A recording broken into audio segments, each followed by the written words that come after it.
যুদ্ধ, মানবতা ও ইতিহাসের এক অমীমাংসিত প্রশ্ন। মানুষ কেন যুদ্ধ করে?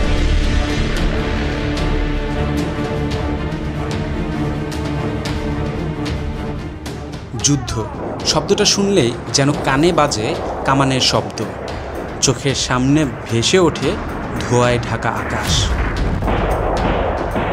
কিন্তু মানুষ কেন যুদ্ধ করে?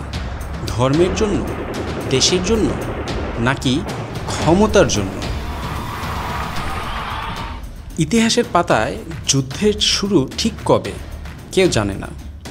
হোমারের ইলিয়াডের ট্রয় যুদ্ধ, মহাভারতে কুরুক্ষেত্র, কিংবা আলেকজান্ডারের ভারত অভিযান। যুদ্ধ মানেই তখন ছিল মহত্ব, কিন্তু সময় বদলেছে, যুদ্ধের ধরনও বদলেছে। 20 শতকে এসে যুদ্ধ আর শুধু সৈনিকদের মধ্যে থাকে না, সামান্য শিশু, মা, কৃষক সবাই শিকার হয়। প্রশ্ন আসে, যুদ্ধ কি উন্নয়নের পথ নাকি ধ্বংসের এক অভিশাপ?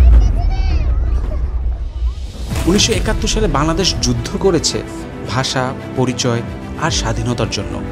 এটি ছিল একটি ন্যায়ের যুদ্ধ, কিন্তু এই ন্যায়ের যুদ্ধে মরেছে 30 লাখ মানুষ, নির্যাতিত হয়েছে লাখো নারী। যুদ্ধ শুধু বিজয় আনে না, এটা রেখে যায় দগদগে ক্ষত।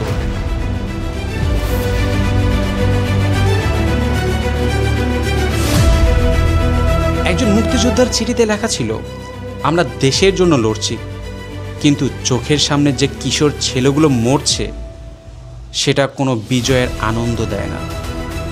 এটাই যুদ্ধের সত্য। আজও যুদ্ধ থেমে নেই। 2024-এ গাজায় বোমা পড়ছে হাসপাতালে, ফিলিস্তিনে, ইউক্রেন কেঁদে উঠছে শত শত পরিবার, সিরিয়ায় মানুষ খাবার না পেয়ে মারা যাচ্ছে, ফিলিস্তিনে খাবার পর্যন্ত পৌঁছাতে দিচ্ছে না। প্রশ্ন হচ্ছে, মানুষ কি সত্যিই শিখছে ইতিহাস থেকে, নাকি যুদ্ধ ব্যবসা হয়ে উঠেছে? স্ট্যাটিস্টা UNHCR এর তথ্য মতে বর্তমানে পৃথিবীতে 10 কোটির বেশি মানুষ বাস্তুচ্যুত। এর বেশিরভাগই যুদ্ধের কারণে।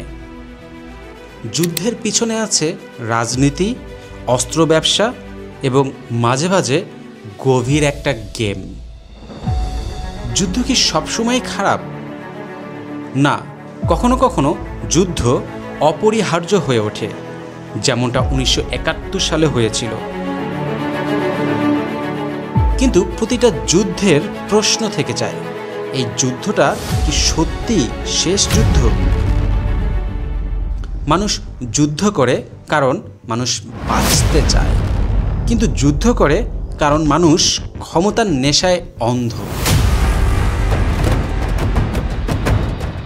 ইতিহাস যুদ্ধের গল্পে ভরা, কিন্তু এখন সময় এসেছে, একদিন ইতিহাসে লেখা হবে মানুষ শান্তির জন্য যুদ্ধ করেছিল, আর সেই যুদ্ধ রক্ত নয়, ভালোবাসার হবে।